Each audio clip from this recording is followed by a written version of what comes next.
नाज़रीन अस्सलाम वालेकुम, मैं हूँ वर्दा हुसैनी और आपको बहुत बहुत खुश आमदीद है आपके अपने ही प्रोग्राम में जिसका नाम है बोल के लब आज़ाद हैं तेरे। मोअज़्ज़ज़ नाज़रीन, अगर हम पाकिस्तान की मुआशी तारीख़ का तज्ज़िया करें तो एक हकीकत जो कि हम पे वाशगाफ होती है वो ये है कि हम 18 करोड़ अवाम हर चढ़ते सूरज के साथ कर्ज़ों के बोझ तले दबते जा रहे हैं। यही नहीं, अगर हम IMF की हालिया जारी करदा रिपोर्ट का तज्ज़िया करें तो एक और हकीकत जो कि हम पर वाह होती है वो ये है कि हम 18 करोड़ अवाम साल 2014-2015 में 72 अरब डॉलर के खर्च के बोझ तले दब जाएंगे। अगर इसी चीज़ को हम बढ़ाकर फ़ीकस के तनाजुर में देखते हैं तो ये कर्जा 73,832 रुपये तक जा पहुँचता है। लेकिन सवाल यहाँ पर यह पैदा होता है कि इन तमाम चीज़ों के ज़िम्मेदार आखिर है कौन? जवाब बहुत ही सादा और आसान है।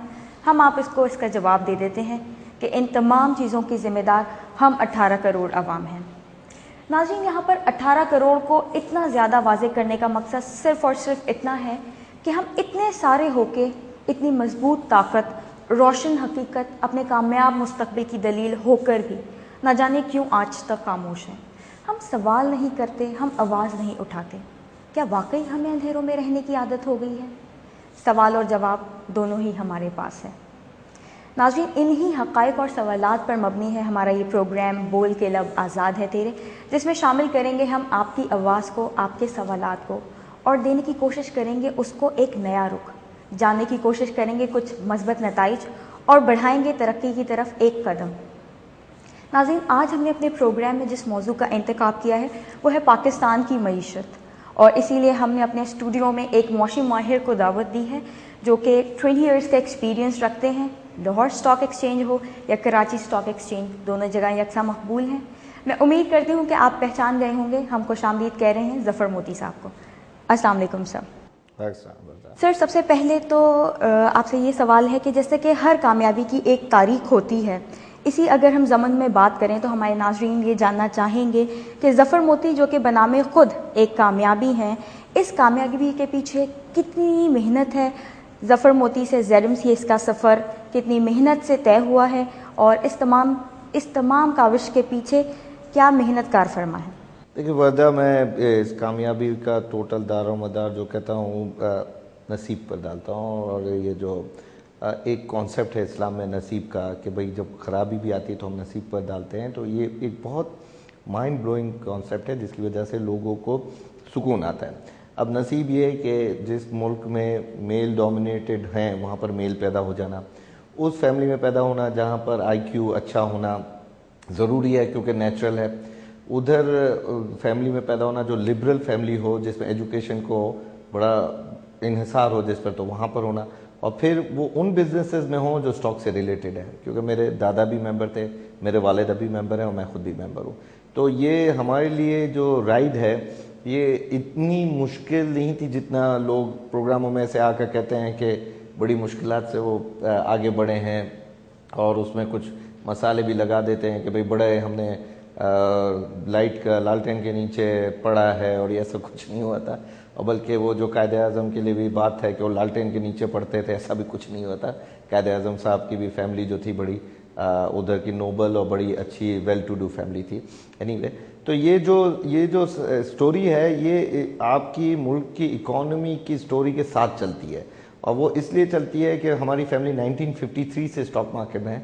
तो ये जो आपने जो इंट्रोडक्शन किया ना कि ये हम जिस तरह कर्ज़ों में आए, तो अगर आप हमारी फैमिली के साथ साथ हमारे उतार चढ़ाव, हमारे मुल्क के उतार चढ़ाव, स्टॉक एक्सचेंज के उतार चढ़ाव, इन सबको देखेंगे तो आपको ये रिज़ल्ट जो आपने कहा एक सेंटेंस में कि हम 18 करोड़ आवाम खुद ही इसके इल्ज़ाम हम पर ही आता है, वो बिल्कुल सही कहा। क्योंकि आप अगर हम जिस फैमिली से ताल्लुक़ रखते हैं 1947 में नहीं तो भी बहुत अर्ली 1953 में कैपिटल मार्केट में आकर ये सब देखना, नेशनलाइजेशन देखना, अयूब खान का वक्त देखना, अपना 2 गवर्नमेंट आना, ज़ियाउल हक का, फिर हम पर कर्ज़ों का बोझ, फिर यहाँ पर करप्शन, ये सब देखते देखते इस लेवल पर पहुँचे हैं कि अब जो सक्सेस आप कह रही हो या कामयाबी जो है और नाकामी है वो सब मिक्स हो गई है।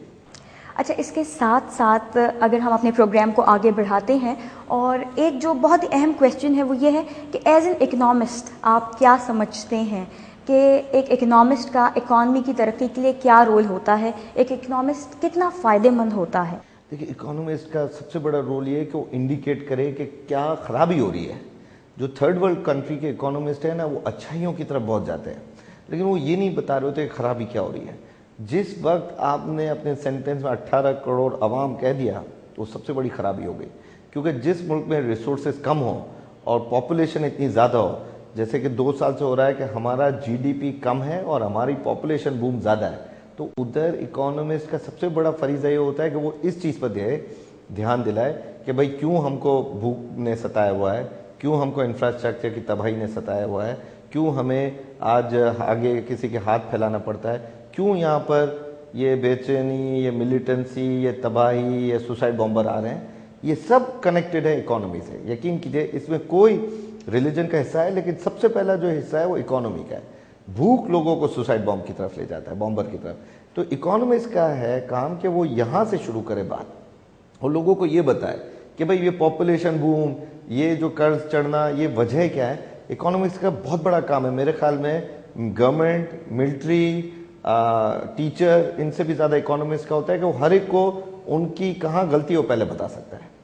ज़फ़र साहब, आपके साथ साथ मैं अपने नाज़रीन को भी ये बताना चाहूँगी कि नाज़रीन, हमारा प्रोग्राम बोल के लब आज़ाद है तेरे, इसका बुनियादी मकसद हमारे मासेस की पार्टिसिपेशन और उनकी रिप्रेजेंटेशन है, और इसी मकसद के लिए हम अपने प्रोग्राम को आगे बढ़ाते हैं और अपने प्रोग्राम के मेन सेगमेंट की तरफ चलते हैं, जहाँ पर शामिल करेंगे आपकी आवाज़ को, आपके सवालात को, और देने की कोशिश करेंगे उसको एक मस्बत रुख, जानने की कोशिश करेंगे कुछ मस्बत नताइज, और बढ़ाएंगे तरक्की की तरफ एक कदम।